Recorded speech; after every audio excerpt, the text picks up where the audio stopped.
Bonjour, bonjour. Aujourd'hui, séance qui va devenir, je pense, un petit peu habituelle si vous continuez à me faire autant de retours hyper positifs. On va se faire des petites sessions live coaching, vraiment improvisées, avec des gens voilà, que je découvre en même temps que vous, des volontaires parmi vous en réalité. Donc ça va être à vous de cliquer sur le petit bouton là dans le live pour me demander d'intervenir avec moi, d'interagir, et puis on se lancera sur une problématique comme ça, un petit peu à la volée. Alors, j'ai pas du tout pour ambition, pour vocation ici de développer un coaching de très haute qualité, vous vous en doutez bien, en 20 minutes, entre 20 minutes et 40 minutes.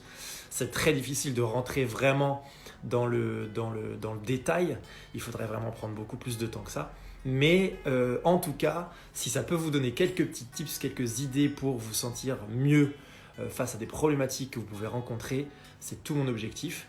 Et puis évidemment, comme je le dis souvent, les problématiques des uns ont souvent un écho chez les autres. Du coup, c'est ça qu'on va vraiment essayer de mettre en avant aujourd'hui pour que ça serve finalement à tout le monde. Salut Héloïse, salut. J'ai vu plein de gens. Allez, on va se lancer gentiment. Alors là, comment je vais faire? Allez, je vais faire défiler. Je vais faire... Ma puce, dis-moi stop.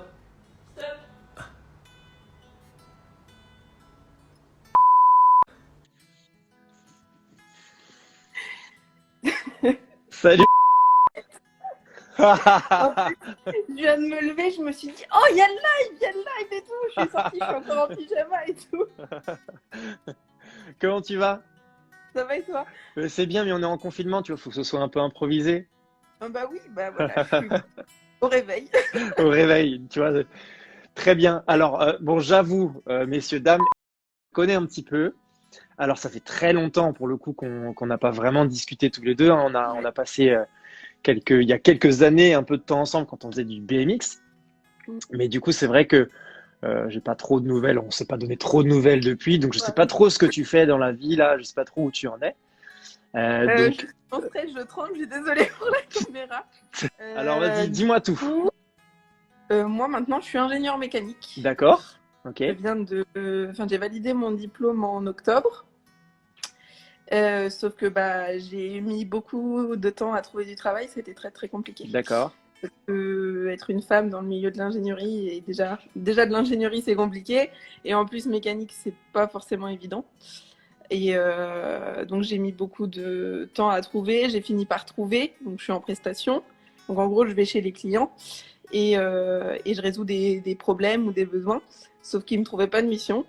Et là ils m'ont trouvé une mission, je vais commencer le 19 février et on a annoncé le confinement. Eh Donc, ouais, donc on a commencé. d'accord. Voilà. Ok, je comprends. Alors déjà, pourquoi tu dis que c'est difficile? Je connais pas, hein, donc vraiment, j'attends de toi que tu m'expliques un peu.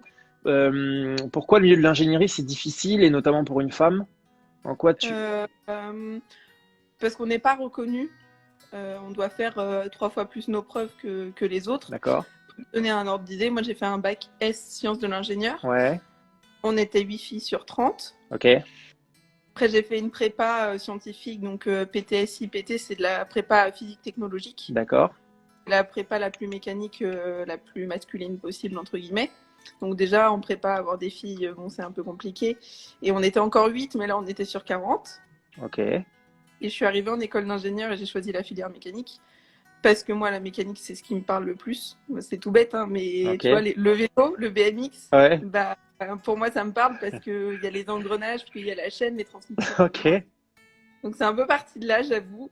Et j'ai d'ailleurs fait mon projet de fin d'année au Canada. Ok. Et j'ai fait sur un BMX. J'ai fait un BMX, je l'ai complètement créé. Et puis après, on a fait des efforts. Je l'avais fait en composite et tout. Donc, Mais je voilà. savais pas ça, c'est trop bien. Donc c'était de la simulation, Ok. hein, mais voilà. Et donc je suis arrivée en école d'ingé. J'ai fait mon école d'ingé à Mulhouse. Ouais. Et on était encore 8 filles dans la promo, Ok. mais sur 55. D'accord. Et du coup, Et après, tu, ouais, vas-y. c'est difficile pour toi de, alors au-delà du parcours qui est un petit peu compliqué, en tout cas assez restreint, on va dire, notamment pour les filles, de ce que je comprends. En quoi le fait de rentrer objectivement dans la vie active est plus difficile pour une femme? Parce que tu le disais tout à l'heure, vous manquez on vous prend pas au Bah, sérieux, c'est quoi? ouais, c'est ça. D'accord. Si tu veux, j'ai pas un seul de mes métiers, Ouais, parce que j'étais bossé, j'ai fait des jobs d'été avec Simon Palin, tu vois, ouais, bien à sûr. la base de Ok, loisirs. J'étais caissière, tout ça. d'accord. Et il n'y a pas un seul de mes métiers où j'ai pas été sexualisée. D'accord, ok, ok. Bon, c'était à base de on me prend en photo quand je suis en jupe ou quand je suis en maillot de bain Ah, parce ok. que je fais de rafting. Ah ouais, c'est On très limite, met tes quoi. fesses en photo quand tu m'appelles. D'accord. Et dans tous les métiers que j'ai faits. Et en fait, même, tu vois, moi, je me fais jolie pour mes entretiens d'embauche, ce qui est pour moi normal. Ouais, Et au final, je ferais mieux de ne pas le faire ouais, parce que je suis pas prise au sérieux. Parce que pendant ok. l'entretien, on me regarde pas dans les yeux, parce que tout ça, quoi. Oui, je comprends. D'accord. Et puis en plus, moi, je vais être manager, Ouais, je veux gérer des équipes et tout. Et à mon stage, il y avait une opportunité d'être manager. Je m'étais entretenue avec les gars que j'allais potentiellement manager et tout. Et ils m'ont dit, nous, ça nous dérange pas, mais en fait, tous les autres m'ont dit, mais tu vas te faire bouffer, ouais, t'es une fille, t'es trop jeune, ok. c'est trop masculin pour toi, quoi. Ah ouais, je comprends. D'accord. Les fameux on-dit, les fameuses croyances un peu C'est ancrées, ça, exactement. habitudes des métiers comme ça, un peu C'est à ça, l'ancienne, en tout cas, entre guillemets, dans le management. Ok, je c'est comprends. ça, Et exactement. merci de m'avoir expliqué un peu ton parcours actuel, enfin ton parcours puis ta vie actuelle.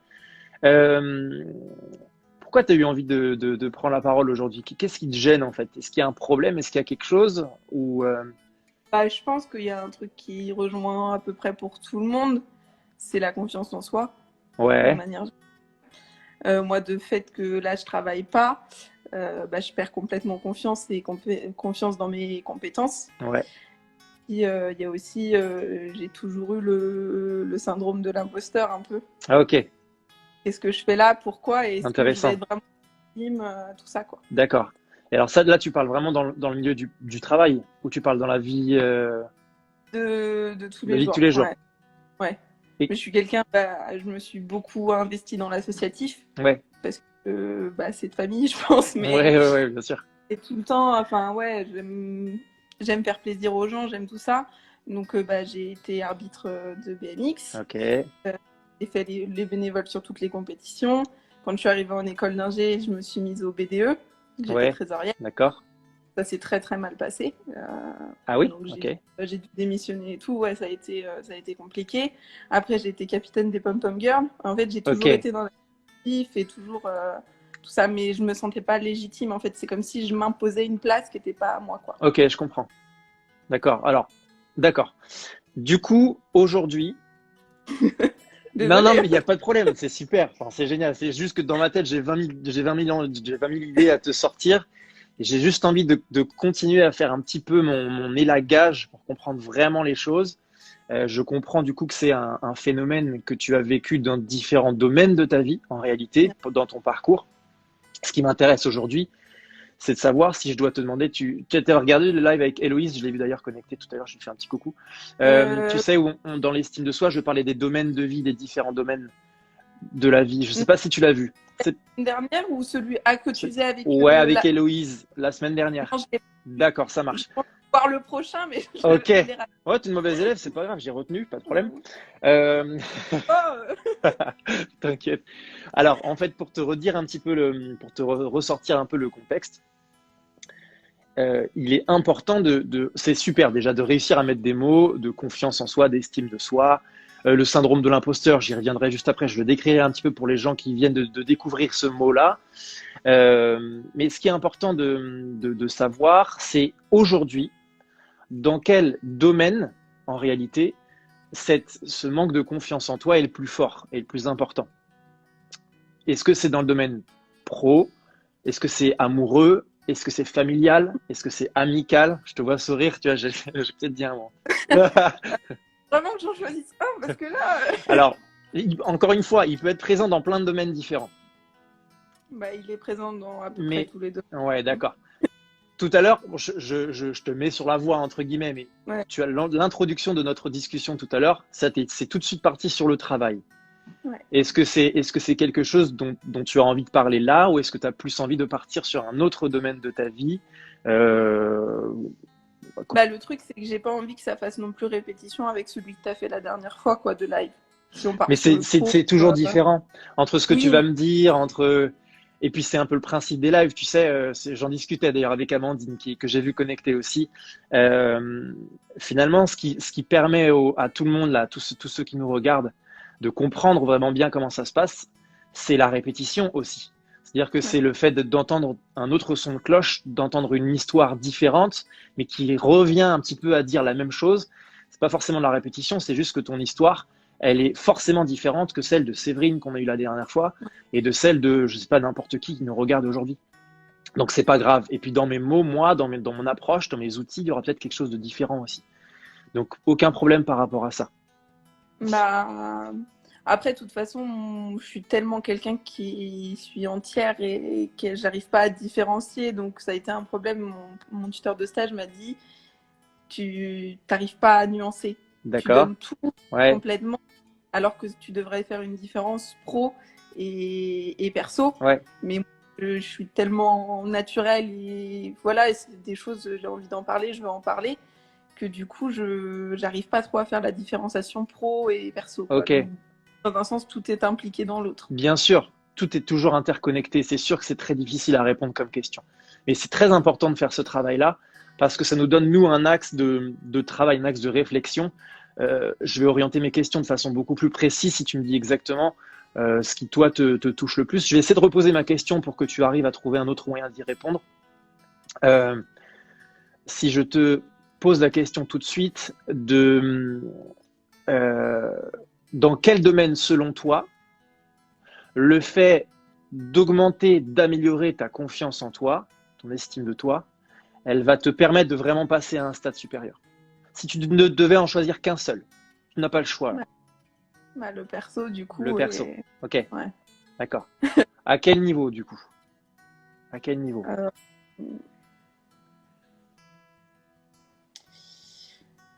Bah, peut-être ma communication avec les gens. Ok. Je suis quelqu'un enfin, je sais communiquer et tout, mais il y a des gens avec qui je sais pas.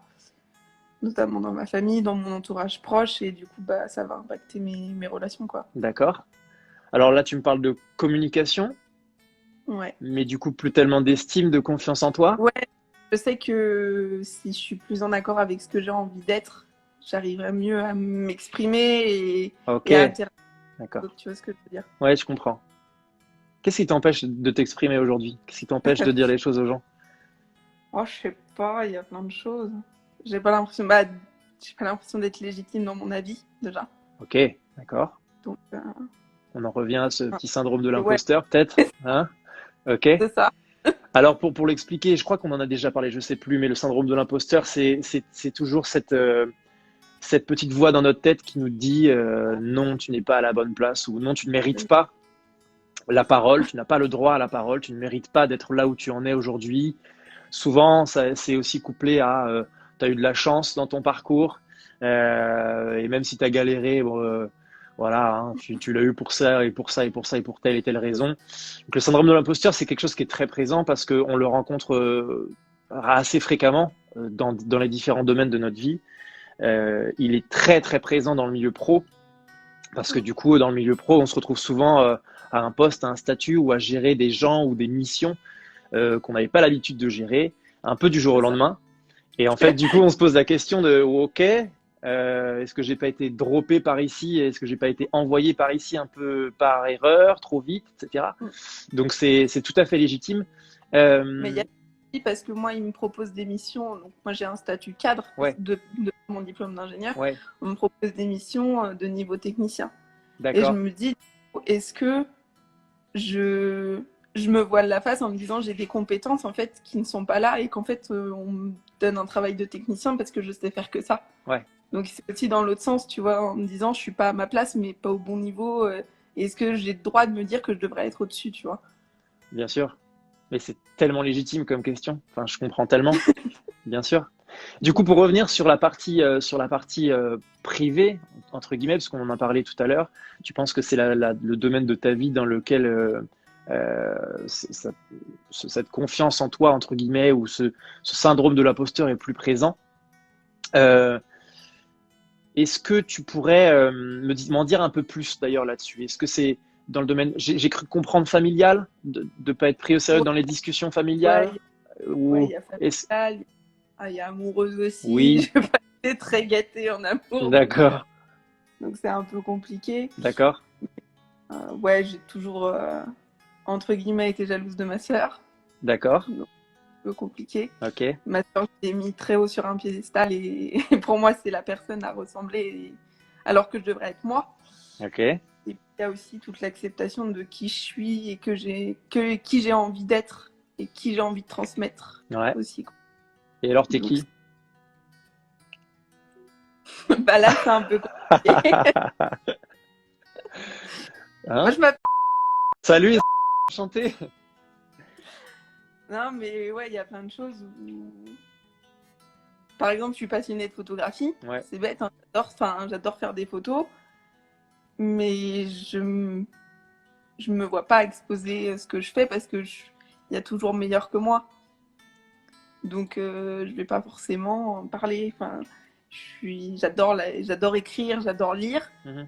J'ai écrit plusieurs fois. Je suis fan d'Harry Potter, donc j'ai écrit des fanfictions sur Harry Potter. D'accord. Et j'ai une page Harry Potter et je les ai publiées, mais anonymement. D'accord. Donc après, j'ai eu les retours qui me disaient que c'était vraiment beau, que c'était vraiment bien, mais je suis pas capable de dire c'est moi qui écris, alors que c'est moi. Mais c'est bête, hein, mais... Je comprends tout à fait. Parce que c'est pas légitime selon toi, parce que t'es pas écrivaine, parce que t'es pas... Ok. Parce que j'ai pas une formation littéraire, parce que je suis quelqu'un de très scientifique et du coup, je vais pas forcément le montrer. Enfin, tout le côté artistique de ma personnalité, je vais pas forcément le montrer. Enfin, surtout dans ma famille, la culture du sport, elle est quand même pas mal là. Bien sûr. Moi, je suis la seule à avoir fait de la danse. Donc, c'est un sport, mais c'est plus, c'est considéré aussi comme un art. Donc, tout à fait. Même si je sais que ma famille m'en voudrait pas du tout, hein, bien au contraire. Mais pour être en accord avec eux, peut-être que je me voile aussi la face sur ce que je suis, quoi. Ok. Il y a évidemment un travail identitaire à faire. Il y a évidemment une réflexion sur le soi, etc. Ça revient évidemment à ce que je peux, moi, vivre très, très, très souvent avec mes coachés. C'est complètement évident, hein, d'accord? Mais ce qui est important de savoir, et je le dis pour tout le monde, lorsque vous êtes comme ça confronté à une situation ou à un système, à un moment de votre vie qui est assez problématique parce qu'on n'a pas vraiment de repères, parce qu'on ne sait pas tellement comment réussir à de nouveau se focaliser sur nous-mêmes, à de nouveau se mettre soi en avant. Ce qui est important, c'est de se demander ce qu'on aimerait vivre à travers les gens, par exemple. Je détaille un petit peu, je donne un petit exemple, mais là, de but en blanc, si je te demande, décris-toi, explique-nous qui tu es, etc., ce que tu es, machin, c'est très compliqué. Et on pourrait passer vraiment beaucoup de temps là-dessus. Je pourrais, moi, passer 3 heures à te mitrailler de questions pour avoir un semblant de réponse, machin. Par contre, encore une fois, si je passe par un petit raccourci, qui est une question un peu détournée, qui va aller s'adresser à une autre partie de ton cerveau, je vais réussir à obtenir des réponses plus rapidement que dans ce premier process, qui est très important et très intéressant, mais que là, évidemment, on n'a pas le temps de faire. Si vous vous questionnez, je parle pour toi et je parle pour tout le monde, sur vos valeurs et sur votre identité, demandez-vous quelles sont les valeurs et les identités que vous préférez chez les gens que vous côtoyez. Ouais. D'accord ? C'est-à-dire, on va le transposer indirectement sur nous. Donc, Au-delà de ça, c'est ce qu'on appelle un schéma inconscient. Tout ce qu'on aime ou tout ce qu'on déteste chez les gens fait forcément référence à quelque chose qu'on aime ou qu'on déteste chez nous. Donc si tu me dis j'aime ma sœur, pour reprendre son exemple, pour telle et telle et telle raison, demande-toi, est-ce que toutes ces valeurs qu'elle dégage, toutes ces valeurs que tu respectes énormément chez elle, que tu admires même, est-ce que tu les as, toi, développées de ton côté ? Ouais. Première chose, est-ce que je les ai développées ? Déjà, quelles sont-elles, toutes ces valeurs ? Est-ce qu'il y en a vraiment parmi ces valeurs que je pense là aujourd'hui être crucial pour mon développement à moi, Esther. Ouais. Et si je réussis à mettre un mot dessus, et si je réussis à mettre des détails sur ces valeurs-là, qu'est-ce que, encore une fois, je vais revenir, concrètement, je peux y faire? Comment je peux faire? Qu'est-ce que je peux mettre en avant pour passer à l'action dans cette valeur en question? Tu comprends? Ouais, je comprends. Ouais. Du coup, il y a plein de choses et ça regroupe tout ce qu'on dit depuis le début. Le syndrome de l'imposteur, il est là à ce moment-là, etc. Aussi parce que, et on y revient, c'est normal, il est difficile de faire une différence, de différencier l'inspiration de la comparaison. Surtout dans un système familial comme ça. Je sais les rapports que tu as avec ta sœur, vous êtes proches. L'idée, c'est de se dire, est-ce que dans ces moments-là, je la regarde en me comparant à elle, ou est-ce que ok, elle est forte, ok, elle est belle, ok, elle est tout ce que tu veux, mais qu'est-ce que moi, ça m'inspire? Au-delà de genre se regarder dans un miroir et faire ouais, non, ok, ouais. Ça, on n'a pas pareil. Ça, on n'a pas pareil. Tu vois? Ça rime à rien en fait, la comparaison dans ces cas-là, on le sait tous, mais on le fait naturellement et c'est humain parce que on est fait comme ça, parce que c'est lié au fait qu'on ne soit pas tout seul sur une île déserte. Mais forcément, s'il y a quelqu'un à côté de moi qui fait quelque chose et qui obtient des résultats, surtout différents, on ne fait que se poser des questions sur le pourquoi c'est différent là. Qu'est-ce qui fait que là, alors qu'on a fait à peu près les mêmes choses d'ailleurs, et on l'a tous vécu ça. Et pareil en plus, donc. Je te dis ça. En réalité, c'est pareil. On se dit souvent, mais c'est fou. Mon frère, ma sœur est tellement différent. Mon petit frère qui regarde cette vidéo d'ailleurs, on est hyper différents. Mais en réalité, on se dit, mais pourtant on a été éduqués de la même façon. Mais pas du tout. Mais pas du tout. Puisqu'en réalité, même si tes parents, ils n'ont pas complètement changé leur façon de voir les choses pour l'éducation de leurs enfants, mais oui, ne serait-ce que le fait que toi, tu sois arrivé dans leur vie, que moi, je sois arrivé dans la vie en tant que le petit premier de mes parents, ils ont appris des choses pendant qu'ils m'éduquaient, moi. Donc, quand c'est arrivé autour de mon petit frère, ils ont eu de nouveaux réflexes, de nouvelles choses, de nouvelles approches. Donc, en fait, bien sûr que les valeurs qui nous ont été transmises sont sont similaires, elles sont même quasiment identiques, je pense. Mais la façon dont on a appris les choses est différente. Et du coup, on est différent aujourd'hui. Tu vois ? C'est sûr. Du coup, l'idée, encore une fois, c'est de se dire, et d'ailleurs, j'en profite, je t'aime très fort, mon petit frère. Je lui dis très souvent, et c'est rigolo parce qu'on se renvoie la balle comme ça un peu pudiquement, mais je lui dis très souvent qu'il m'inspire énormément, que c'est un modèle. Il me dit, mais je comprends pas comment tu peux me dire ça, alors que c'est toi mon modèle. Tu vois, et en fait, on pourrait s'échanger la balle 20 000 ans, en fait, comme ça. Mais l'idée, c'est de se dire, est-ce que c'est plus intéressant de le partager comme ça, en se disant, voilà pourquoi vraiment tu m'inspires, voilà pourquoi vraiment je te considère comme un élément moteur de ma vie, de mon modèle psychique, plutôt que de se dire, putain, mon petit frère, regarde, il est capable de faire des Ironman, il est capable de faire ci, de faire ça, il a ce trait de personnalité que j'adore et que moi j'ai pas, etc., etc. Ouais, non, mais je vois. Tu vois, donc en fait, c'est toujours réussir déjà à tourner tout ce que nous on construit comme modèle de comparaison en un modèle d'inspiration. Vraiment, c'est très important. L'humilité, c'est ça. La définition de l'humilité pour moi, c'est d'être capable de tirer le meilleur d'une situation qui est dans l'adversité. C'est-à-dire que tu te dis, ok, là, au-delà du fait d'être présomptueux, etc., je regarde une situation que je vis et je suis capable, non pas de me comparer à cette situation-là, mais de me dire, ok, je ferme ma bouche à moi, petite partie de mon cerveau égotique qui a envie de s'exprimer, de se mettre en avant, je me tais et je donne la parole à l'autre. En tout cas, j'écoute avec toutes mes cellules ce qui se passe et je m'inspire de la situation pour devenir meilleur. C'est ça en fait l'humilité, c'est d'accepter de ne pas être le meilleur. C'est tout. Accepter de ne pas être le meilleur. Ouais, mais c'est dur. Ah, c'est... Ah bah. Non, même si on a conscience qu'on n'est pas le meilleur dans plein de domaines, mais on aspire toujours à l'être et du coup, bah, c'est compliqué, quoi. Bien sûr, bien sûr. Et je vois un petit message passer pile poil au moment où tu parles. il y a quelqu'un Juliette, qui dit, nos parents nous collent souvent des étiquettes et nous poussent à nous comparer avec nos frères et sœurs. Mais c'est évident et on ne peut pas aller à l'encontre de ça en réalité parce que on ne peut pas les contrôler, nos parents. Tu as 10 ans, tu vas pas dire à ton père, excuse-moi papa, pardon, je t'interromps quelques instants parce que je trouve complètement déplacé le fait que tu me compares avec un être qui est complètement différent de moi. Bah, évidemment. Donc, évidemment, quand moi je faisais une bêtise petit, mes parents, le seul moyen de pression qu'ils avaient, c'est hey, ton frère, il fait pas ça en fait. Donc, évidemment, à ce moment-là, déjà, tu te construis avec cette image de l'adversaire, entre guillemets, alors qu'en réalité, eux, c'est juste un moyen de pression qu'ils ont pour appuyer sur un bouton pour espérer que tu changes. C'est pas volontaire de leur part, entre guillemets. Ils n'ont pas du tout envie de te mettre en dualité avec ta sœur ou ton frère. Tu comprends? Ok. Ah, carrément. Bon, alors là, on a parlé un peu de plein de choses.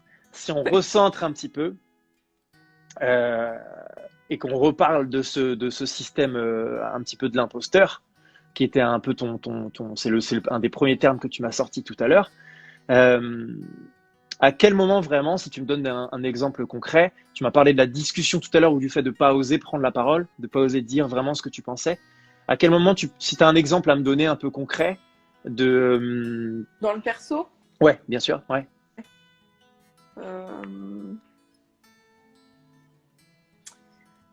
Bah, mon cousin, il nous a demandé, il m'a demandé que je l'aide à faire.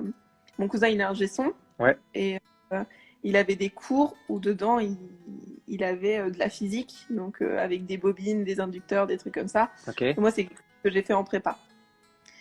Et je me sentais pas légitime de l'aider. Je trouvais ça plus normal que ce soit mon père qui le fasse. Alors que c'est moi qui ai le niveau d'études le plus élevé et qui l'ai fait. D'accord. Mais pour moi, j'étais pas légitime de l'aider. Mon père le ferait mieux que moi. Ok. Pourquoi tu... Admettons que ton père ne rentre pas dans l'équation. Ouais. C'est difficile. Difficile. Admettons, imaginons. Qu'est-ce qui aurait pu t'empêcher de passer à l'action, c'est-à-dire d'aider c'est ton cousin, c'est ça? Au final, je l'ai fait, hein. Je l'ai aidé, mon cousin, D'accord. mais je suis pas très pédagogue, on va pas se mentir. D'accord, ok. Mais moi, c'est des choses que j'avais vues et qui étaient normales pour moi. C'était plus fallait utiliser les complexes, les trucs comme ça. Et mon cousin, donc fallait que j'utilise une autre approche pour pouvoir l'aider à comprendre. Et c'était très très compliqué et au final, après, donc mon père est rentré dans l'équation parce que de base, il m'avait demandé qu'à moi et j'avais l'impression que mon père y arrivait mieux à lui expliquer. Alors qu'au final, c'était les cours que j'avais donnés initialement, mais je me sentais pas.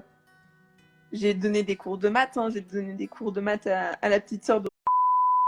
J'ai donné des cours de maths à des potes à mon frère, mais j'arrivais pas. Je me disais, oui, je sais les choses, mais comment je peux leur transmettre et est-ce que je suis légitime pour leur transmettre? Alors, du coup, ça, c'est plus un lien avec la pédagogie, peut-être. Ouais, peut-être. Plus qu'avec tes compétences, ou en tout cas l'acquisition de tes compétences. Parce que si je te demande là, imagine de refaire un cours ou de nouveau aider ton cousin, qu'est-ce qui te gêne le plus? Est-ce que c'est le fait de te retrouver confronté à cette situation-là, c'est-à-dire à un apprentissage que tu ne serais pas en capacité de pouvoir donner pour aider la personne, ou est-ce que c'est plus la manière de le faire qui te freine? Je pense que c'est un peu les deux. Ouais. Parce que au final, je sais que je l'ai fait, tu vois, tous ces cours-là, je le sais. Mais déjà, ça remonte à longtemps. Donc au final, je me dis, je sais pas forcément encore faire. Ouais. Et est-ce que du coup, je vais pouvoir vraiment... Il sait que je sais faire, mais je l'ai fait avant. Donc aujourd'hui, est-ce que sur l'instant T, je sais le faire? D'accord. Et est-ce qu'ils vont vraiment attendre de moi que je résoudre l'exercice, mais il faut se remettre dedans. Enfin, c'est un peu compliqué. D'accord. Donc c'est l'idée de devoir être confronté à quelqu'un et en plus avouer que je suis nulle, parce que j'y arrive plus. Ça, c'est compliqué. Okay. Et en plus, pas pouvoir leur transmettre les bases, quoi. Ok. Je je sais pas, c'est un peu compliqué dans tout. J'avoue que je suis un peu. Mais c'est lié, je pense, à tout ce qui est confiance dans tout parce que c'est débile, mais du sport, je sais en faire, mais je vais pas en faire parce que je me dis que je suis pas. Enfin, c'est compliqué. Ma sœur, elle est mieux que moi, donc j'arriverai jamais à avoir le niveau de sport de ma sœur qui a entraîné ma mère, donc j'ai pas le niveau de ma mère, donc c'est un peu dans tout, tu vois ce que je veux dire? Ouais. Je Et, suis un peu liée dans mes explications, mais mais non, mais je comprends. Mais en Ouais, fait, j'entends dans ton discours que c'est vraiment que c'est un rayonnement en fait tout ça. C'est-à-dire que j'ai le sentiment moi en t'écoutant là que cette sensation de se sentir un petit peu en manque de valeur, en manque de base sur des acquisitions mentales, en tout cas sur cette confiance, pour revenir un petit peu là-dessus, elle est dans plein de domaines différents. Et du coup, là, quand tu me parles, ça s'entend d'ailleurs, c'est normal, mais c'est normal. Te sens-toi très à l'aise avec ça. en plus, je Il suis y a- hyper sensible, donc là, Mais c'est oui, génial. Max. mais oui, mais c'est très bien, mais en même temps, c'est la vraie vie. C'est la vraie vie, là. La vie, c'est les émotions, hein. Tu vois, je le dis tout le temps, donc il faut accepter de jongler avec elles et d'en avoir des bonnes et des moins bonnes. Mais si tu veux, là, je l'entends de plein de manières différentes. Parfois, tu me parles de ton travail, parfois, tu me parles de ta famille, etc. Donc, ce que je te propose là, c'est que on sorte du cadre des domaines de vie, parce que tu vois, j'ai essayé de cibler, mais en réalité, c'est difficile de trouver une étiquette. C'est pas très grave. C'est pas très grave. Je te propose de te concentrer simplement maintenant sur une petite phrase que tu m'as sortie et qui est, selon moi, très symptomatique de ce que tu ressens. C'est, je vais peut-être pas te la ressortir exactement comme tu me l'as dit, mais c'était, j'ai peur d'échouer, en gros. J'ai peur de ne pas réussir à donner les explications parce que je n'ai pas envie de me sentir nul. Ouais. Tu as dit quelque chose comme ça. Ouais. Mais ça, c'est depuis toute petite. Hein. Et du coup, j'ai la sensation en t'entendant que tu m'en parles autant pour ces petits cours que tu donnais, autant par rapport à ta sœur, autant par rapport à ta mère, autant par rapport à ton travail. J'ai la sensation que c'est un peu le dénominateur commun, quoi. Ouais. Ouais. Qu'est-ce qui fait qu'on est bon ou qu'on est nul? C'est de la comparaison, c'est par rapport aux autres. Mais moi, c'est horrible parce qu'en prépa, je regardais pas mes notes, hein. Je regardais mon classement. Ok. Je peux te dire que j'ai fini 10e de promo, mais je suis incapable de te donner ma moyenne. Hein. Ok. Et même encore après, en école d'ingé, même l'école d'ingé, on dépendait pas du classement des autres. Mais j'étais tellement formatée à ça que j'allais regarder mon classement. Alors que j'avais validé, on s'en foutait. Et que j'ai mon diplôme d'AG au même titre qu'un autre. Et alors? Et j'ai toujours regardé mon classement. Comment tu pourrais aujourd'hui réussir à réfléchir autrement? Comment tu pourrais essayer, sur quelle base, je sais pas, tu pourrais essayer de te focaliser pour penser la vie différemment? Qu'est-ce que tu pourrais te dire? Je pense qu'il faudrait déjà un truc où il n'y a pas de comparaison possible. Mais ça n'existe pas, donc c'est un peu... Ça existe. Ouais. C'est que c'est difficile à mettre en place, mais en réalité, ça existe. Oui. Mais c'est des trucs débiles, mais dans tout, je me compare à tout le monde. Tu comprends pourquoi c'est néfaste de faire ça? Ouais, bah oui. Tu comprends? Ah bah oui, non, mais clairement. Vivre par rapport à des standards dans tous les domaines de notre vie, c'est forcément vivre à travers toujours de nouvelles questions. De nouvelles questions sur soi. C'est très important de réfléchir sur soi et j'en suis évidemment le premier convaincu puisque ça a été mon... Faut pas trop réfléchir. Exactement. Ça a été mon parcours, moi, pendant des années en tant que sportif, en tant qu'humain. Et maintenant, je prodigue ça. C'est crucial. Mais le fait de le faire constamment et surtout par rapport à une base, il n'y a rien de productif à ça.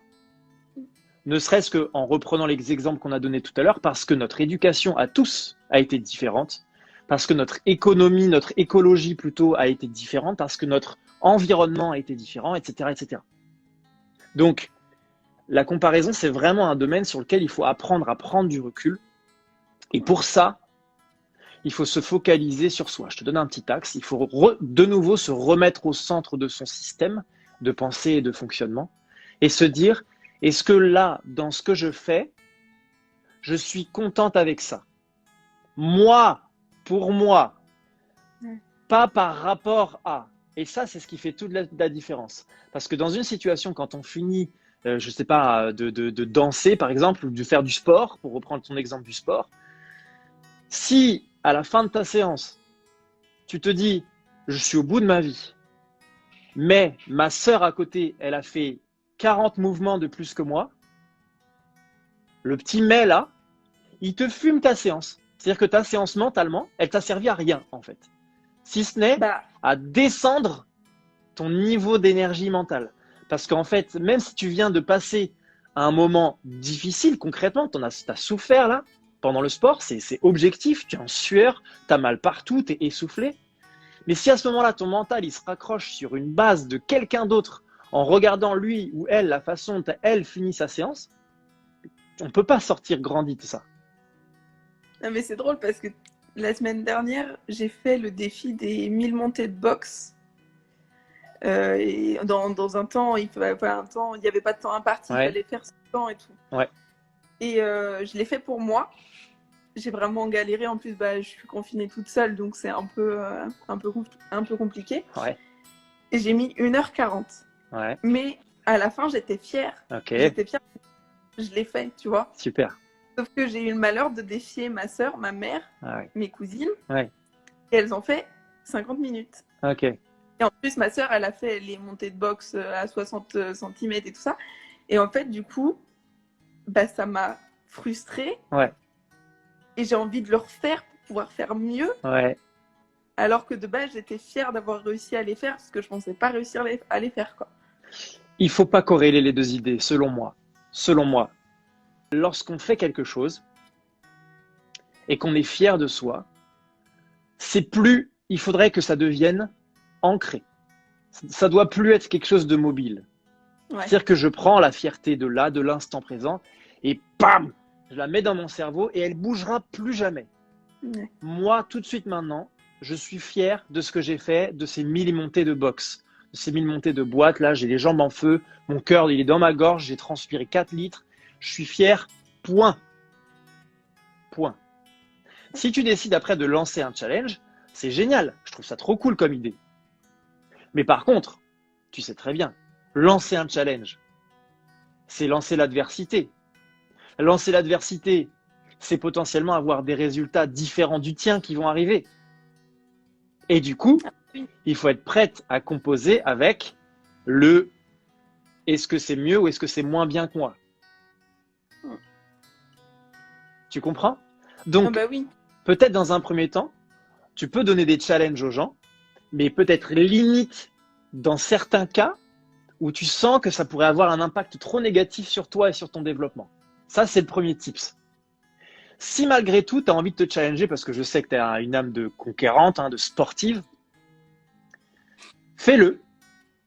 Mais dis-toi, avant de le faire, ok, qu'est-ce qui va se passer si lorsque je donne ce défi à ma sœur, à ma mère, elles font mieux que moi? Qu'est-ce que je pourrais me dire si ça arrive pour aller à l'inverse de cette énergie négative que je vais recevoir?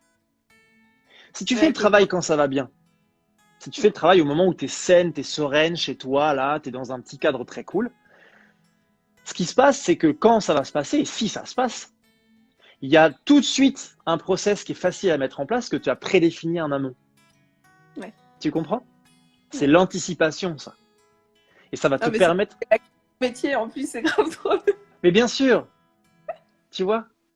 Donc, vraiment, c'est quelque chose qu'on peut mettre en place assez facilement. Mais au-delà de ça, vraiment, et c'est valable pour tous les domaines de notre vie, la fierté qu'on ressent à l'instant T, elle ne doit pas pouvoir bouger. Elle ne doit être touchée ou modifiée par rien ni personne. Tu comprends? C'est deux choses différentes. il doit y avoir un espace dans ton cerveau fierté immuable et il doit y avoir un autre espace. C'est quoi? Je vais les challenger quand même. Ouais, que je fasse la différenciation des deux. Exactement. Et que tu décides ou non de challenger toi-même, ou que tu te retrouves dans un milieu, je sais pas moi, professionnel par exemple, avec des gens qui font potentiellement les mêmes tâches que toi, mais qui ont des résultats différents, c'est la même chose. Notre ego, notre cerveau à ce moment-là, il se dit une chose, il se dit « Waouh, je suis une daube ». Il se dit pas « il est fort ». Généralement, la première chose qui nous vient, c'est « je suis nul ». Je suis moins bon. En réalité, t'es pas moins bonne. T'es toi. C'était parfait au moment où ça s'est passé. Simplement, peut-être que l'autre a vécu une autre histoire, a vécu quelque chose de différent. Peut-être que c'est lui qui est fort. Nous, notre cerveau, à ce moment-là, comme il est fier, il va dire, il a eu de la chance. C'était de la réussite.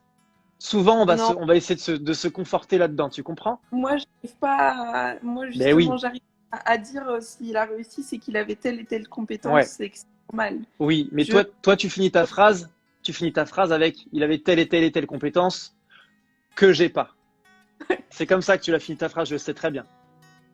Eh oui. Donc tu vois, Oui. c'est pour te dire en fait que il faudrait t'arrêter à il a telle et telle compétence. Les choses, je vais parler 3 secondes de moi. Les choses que j'ai le plus appris dans toute ma vie, j'ai 32 ans, je suis pas très vieux, et les choses que j'ai le plus appris dans toute ma vie, ça a été en posant la question à des gens que j'estimais meilleurs sur le comment t'as fait. Comment t'as fait? Qu'est-ce que t'as pensé? Comment t'as mis ça en place pour réussir à obtenir ce résultat? Parce que moi, en essayant de faire de mon côté, j'y arrive pas. C'est ça l'humilité. Tu comprends? Ouais. En fait, cette adversité que tu rencontres tout le temps, elle est très très liée à la fierté, en fait, à ta fierté à toi. Ouais. Tu comprends? À cette envie de waouh, je suis dans un dilemme entre il y a des gens très forts en face qui me mettent constamment à rude épreuve, et d'un autre côté, mon cerveau, il a toujours envie d'être le meilleur. Mais là, comme mon cerveau a envie d'être le meilleur, mais que les situations que je vis aujourd'hui ne me permettent pas d'être la meilleure, il y a une dualité en fait. Et ça rejoint cet amour de soi dont on parlait dans les vidéos précédentes un peu, ce côté, soyons nos amis en fait. Comprenons comment on fonctionne et devenons nos amis. Arrêtons d'être constamment notre premier challenger. En fait, c'est intéressant de l'être quand tu penses qu'une partie de toi pourrait être améliorée. Le challenge. Et c'est une petite vidéo en IGTV d'ailleurs que je vous propose. C'était dans la comparaison face à soi-même n'est pas forcément hyper positive toujours. Mais ça rejoint ça. Se comparer face à soi-même, c'est super. Parce que si tu regardes à un instant T à un instant précédent, tu vois à quel point, à quel stade tu t'es amélioré. Ce qui s'est passé. Oui, mais sauf que cette comparaison, on la fait tout le temps. Donc là, tu te fais une entorse de la cheville, tu reprends le sport. Si, quand on reprend et quand on a une âme de compétiteur comme tous les deux, tu te dis, mais je suis une sous-merde. Ah bah, Parce oui, que, alors oui, d'accord, et en plus tu vas te morfondre dans ces excuses-là. Oui, j'ai mal à la cheville et tout, mais j'ai pas envie de m'en contenter de cette excuse pourrie. Mais là, les résultats sont là, c'est un fait. Je ne peux plus soulever les mêmes charges qu'avant, je ne peux plus courir aussi rapidement qu'avant. Donc en fait, la comparaison face à nous-mêmes, oui, mais dans un certain degré en réalité. La comparaison face à soi-même, oui, quand tu fais un point sur un moment de ta vie et que tu as envie de passer à l'étape d'après volontairement. Volontairement. Ouais. Mais dans tous les autres moments de la vie, il faut laisser cette comparaison négative de côté. C'est très important. Ça va être un challenge. Mais... Il va falloir que tu écrives quelques petites choses. D'accord? Et ça, je le dis pour vous aussi à la maison. Écrivez des moments où vous avez eu tendance à vous tirer une balle dans le pied. Ok? Il n'en faut pas 20 000 des exemples. Mettez-en entre 3 et 5. 3 et 5 exemples de là, à ce moment-là, j'ai été confronté à cette situation et je me suis senti sous merde. Ok? Par rapport à quelqu'un ou par rapport à quelque chose. Écrivez ce que vous avez ressenti et écrivez ensuite comment vous auriez pu revivre cette histoire, cette situation, avec un autre mindset. À Ouais. quoi j'aurais pu penser, qu'est-ce que j'aurais pu mettre en avant pour vivre cette situation différemment. Ça, c'est la deuxième étape, d'accord? Réécrire une autre histoire. Et la troisième étape, c'est faire le point dans ce que vous venez d'écrire, dans cette nouvelle histoire, des valeurs et des choses à développer pour éviter, pour commencer à ancrer ça petit à petit et pour éviter que ces choses se reconduisent à l'avenir. Ouais. Ok? Ça marche. Ça peut être très large, ça peut être des problématiques professionnelles comme privées, comme un peu tout ce qu'on imagine. De toute manière, tout est lié. Tout est lié. Donc, quoi qu'il arrive, et d'ailleurs, c'est souvent ce que je dis en coaching, quel que soit le domaine de vie qu'on décide de mettre en avant, sur lequel on décide d'avoir un impact, de régler, entre guillemets, d'améliorer, ça aura un impact sur le développement global de la personne que vous êtes. Ouais. D'accord? Ça va, Esther? Ouais, je suis désolée, hein, c'est... Mais les gens, ils sont pas dupes. Hein. Là, tu n'as que des messages d'amour hein, dans le live. T'as vu? Ouais, non, mais c'était difficile déjà la première fois parce qu'il y avait qui était sur le live. Ouais. C'est pour ça que j'ai osé me lancer. Ouais. Là, je sais pas, ils sont là, coucou au cas où. Et so what, j'avais envie de dire. Tu sais, Ouais. si je te demande ce que tu aimes très fort chez les gens, il y a de grandes chances pour que tu me dises le côté naturel chez eux. Je l'aime lui parce qu'il est lui en fait, et parce qu'il ressemble à personne d'autre. Je l'aime elle parce qu'elle est elle et qu'elle ressemble à personne d'autre. Non, mais c'est vrai. Pourquoi tu n'acceptes pas d'être toi, du coup? C'est comme ça que les gens ils vont t'aimer très fort. Ouais. N'essaye pas d'être greffé à quelqu'un d'autre. N'essaye pas de te comparer à quelqu'un d'autre. N'essaye pas, tu comprends? Je suis désolée là. Mais c'est pas grave, mais c'est normal. C'est normal, Esther. C'est normal. Sens-toi à l'aise avec ça, d'accord? Tout le monde là derrière, ça fait écho chez tout le monde. On est 75 tout de suite maintenant. 75, ils se disent, eh, putain, c'est vrai que je l'ai vécu. T'inquiète pas. Ok? Ouais. Ça va? Eh, c'est du plus, hein, ce qu'on vit là. Hein. Je sais, mais Ça- c'est des émotions. C'est normal, c'est normal, c'est normal. Là, l'armure, c'est la première fois qu'elle est un peu chamboulée. L'armure Esther, là. Donc, c'est normal. Il faut accepter que il y ait une petite faille. Ouais. Qu'elle est chamboulée dans le domaine public, en tout cas, quoi. Mais elle est chamboulée dans tous les domaines. Oui, mais non, mais là, je le montre. Et exactement. Mais je pense que c'est certainement toi, à terme, un des plus gros travaux que tu auras à faire sur toi. C'est d'accepter de te montrer. Tu t'es caché toute ta vie, là. Toute ta petite existence, tu t'es montré. Tu t'es pas montré, justement. Tu comprends? Les gens, ils t'aiment et ils t'aimeront pour ce que t'es et c'est tout. Et ils voudront jamais que tu sois quelqu'un d'autre. C'est où? Merci pour les messages, mais c'est... Eh oui, que de l'amour, regarde. Que de l'amour. Bref. Bref, allez, sur ce. Bravo, Maïs, d'avoir, tu vois, t'as accepté de te montrer. C'est un super, je pense que c'est un très chouette déclic. C'est un super point pour passer à l'étape supérieure. Essaye de faire ces petits exercices pour mettre en pratique, d'accord? Il ne faut pas se contenter de cette bouffée d'énergie qu'on vient de vivre ensemble là. Il faut absolument essayer de mettre en pratique pour rentrer dans le concret parce que c'est ce qui va différencier le rêve du fait de vivre quelque chose, d'accord? Ouais. Très important.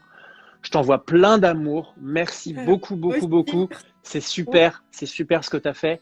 Et puis, n'hésite pas, hein, toujours comme je dis, en MP, tu viens vers moi si tu as des soucis, des petites questions qui arrivent comme ça, des choses que tu n'as pas comprises.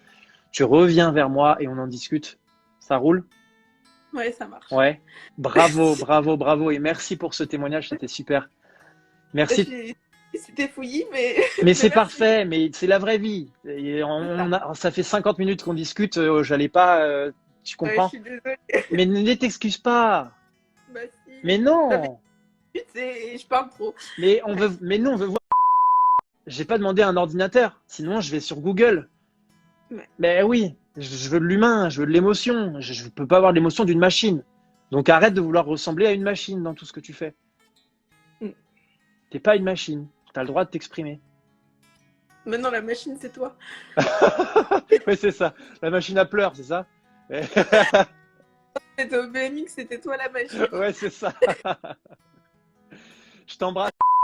Moi aussi, merci pour tout. Avec plaisir. Salut, à bientôt. Salut.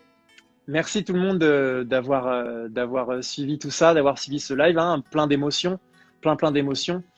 Voilà, bah, la vraie vie. La vraie vie, messieurs, dames. Je pense que c'était hyper parlant. Merci à le jeu, évidemment. N'hésitez pas à passer à l'action. N'hésitez pas à mettre des petites choses par écrit. N'hésitez pas à faire, tester. Prenez. La confiance, elle vient comme ça aussi. Hein. L'estime de soi, elle vient en essayant des choses. Notre mental, il nous dit plein de choses tout le temps. Il nous contraint constamment à ne pas passer à l'action pour ne pas faire telle et telle chose. C'est vraiment très important d'essayer, de tester, d'arrêter de se comparer en essayant pour essayer de faire mieux ou de faire aussi bien que faites tout court et vous allez vous sentir vraiment changer. C'est une garantie que je vous donne. Je vous embrasse très fort. Merci d'avoir été aussi bienveillant encore une fois par rapport à cette nouvelle édition des coaching live. Et puis écoutez, je vous donne rendez-vous jeudi matin pour un second coaching, peut-être avec une problématique complètement différente, qui sait. En tout cas, soyez là, soyez nombreux, ça va être très chouette. Merci pour tout vraiment et puis je vous souhaite une super journée. À très vite. Ciao.